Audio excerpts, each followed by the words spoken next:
All right, I'm going to let the kids head down to Kids Quest.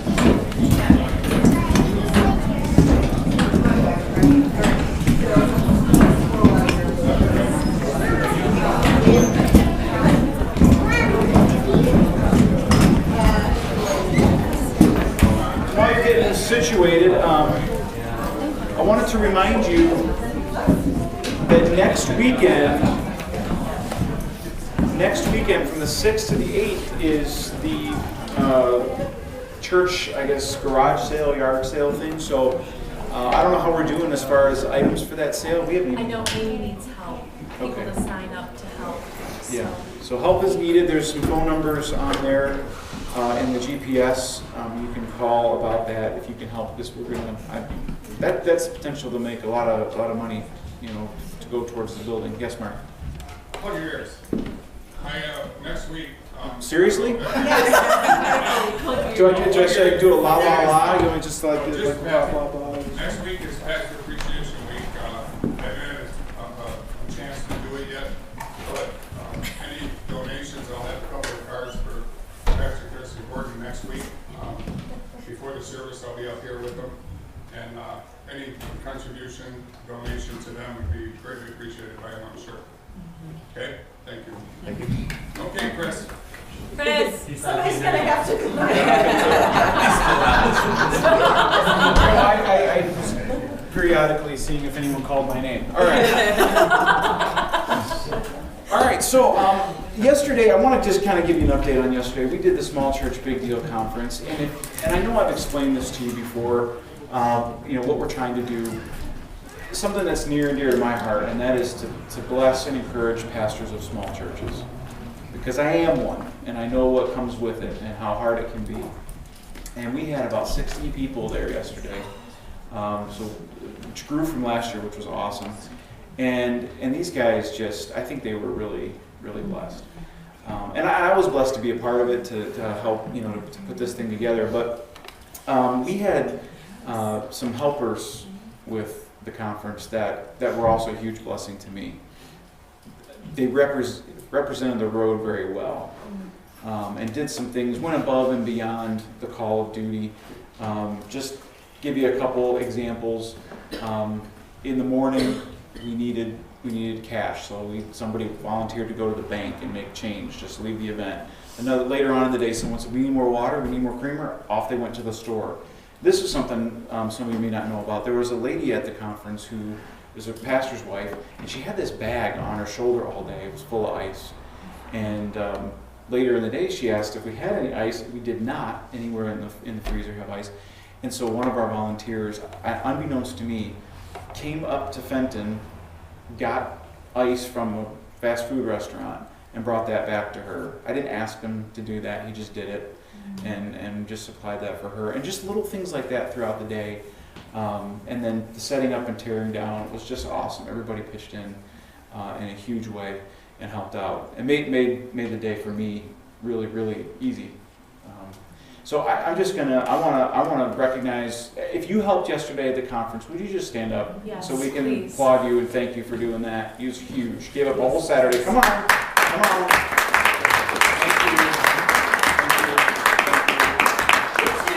these two did not stand up. No, they didn't. They don't. need to be recognized. Yes, Well, you do. listen, Help is, The reason I do that is because it's one thing to, I understand helping out with things here on Sunday, but to give up a whole Saturday was a huge thing, and so I do appreciate that. Another thing that happened this week that we didn't really talk about was we went and blessed the firefighters in Howell on Wednesday night, and I wasn't able to be there, but were you there for that? I wasn't, but I heard all about it. What do you want to tell us a little bit what happened? 'Cause I don't know if anyone else was. I talked to actually one of the chiefs. Called me. I used to be at the fire department, and he just wanted to know what was going on. And, he wanted to make sure we weren't gonna ask him, a bunch of, where you're going when you're gonna die, that type of thing. And he's like, I have no problem with church, he actually goes to CBC, and he was just kind of getting an idea of what we're looking to do as far as just talking with the group. And we got to pray. I think Steve Goder got to pray with them. Jordan and Steve kind of went up and just talked to the group for a little bit, which is cool. The food was, I mean, there was a lot of firefighters there, so it got eaten up. So. Oh, Jason, you were there too. Oh, You wanna- okay, yeah. Anything to add? No, it was pretty much it. It was pretty, seeing all of them in there. Very appreciative of us coming on in there, and so yeah, they just had a little bit of a word of prayer, just kind of blessing them to start it off, and then left all the food there. And there was a lot of food, so whoever brought some in, that was great. There was a lot of food, and so that was really well. And kids had a great time. They checked out all the fire engines, and they got a walk through, I think, of about 3 or 4 of the different engines there, so that was pretty cool. And yeah, they were very gracious to us, and glad that we had it. So That's good. Yeah. Good. Well, thank you, those of you that helped out with that, making food and everything. That's important too, and I appreciate it. It is so important that we love our community well in the name of Jesus, and we have to make sure we add that because love. We learned this yesterday. If you go out and you serve and you bless your community, but you don't have the love of Christ behind it, then you're just trying to improve your image as a church, and that's not what we're about. We're about truly loving others as they deserve and pointing them toward Christ. Well, I do want to continue in our series on loving your neighbor. And this morning we're going to talk about the golden rule. What's the golden rule? Yeah, or go ahead. Do unto others as you would have others do unto you. Yes, okay. Which is very close cousin to the second great commandment. The golden rule is highly praised. Everybody's like, oh yeah, the golden rule, man, that's the way to live. That's the best thing Jesus ever said. Highly praised, but can I say rarely practiced? Rarely practiced. Truly the way that Jesus intended it to be practiced. It's probably Jesus' most famous saying. It's in the top 10 with "Don't judge or you'll be judged," as far as people who aren't a part of the church naming what Jesus said. Well, he used the golden rule, right? Oh yeah, and he said don't judge, and it gets a little sketchy from there as far as what they remember, but that's kind of what people point to. The golden rule is actually found in Matthew 7:12. Okay, and you can take a look at that. Literally from the ESV it says, "So whatever you wish that others would do to you, do also to them, for this is the law and the prophets." Now there were actually a lot of other similar statements throughout history to the golden rule.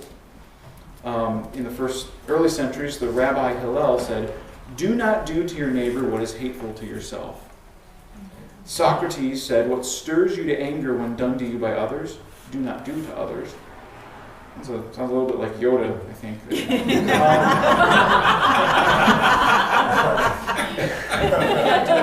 No, I can't do those. Maybe Dana can. Aristotle said we should bear ourselves toward others as we would desire they should bear themselves toward us. So we're getting a little closer. It's a little closer to what Jesus said. Confucius say, "What you do not want done to yourself, do not do to others." Now, as you look at that list, do you notice something about those statements that's different than what Jesus said? Most of them are negative. Do not. Yes. They're negative because they suggest not doing something that we would not want done to us. In fact, that's how most people use it. We've used it with our kids. They're in the back seat, they're messing around, one's poking the other, and they're just... And so, we say, stop doing that. Do you want them to do that to you? And we kind of use it in a negative sense.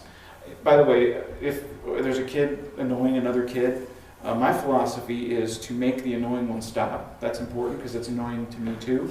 But sometimes the victim starts up with something, and I'm not as quick to stop them because I want the first offender to get the taste of their own medicine, right? I want them to feel what their brother or their sister felt. Parenting 101, that's right. So that in the future they will not want that done again, or they won't do that to someone. And so you can see how it's used in a negative way. When we use it in a negative way, we use it to say, avoid doing things.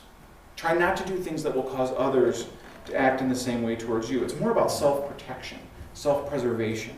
So I'm going to avoid doing that because I don't want it done to me. It's a negative rule designed to avoid negative behaviors. So if you've been in that situation where, somebody comes up and, "Oh, Billy hit me," and you go, "Okay, Billy, remember the golden rule.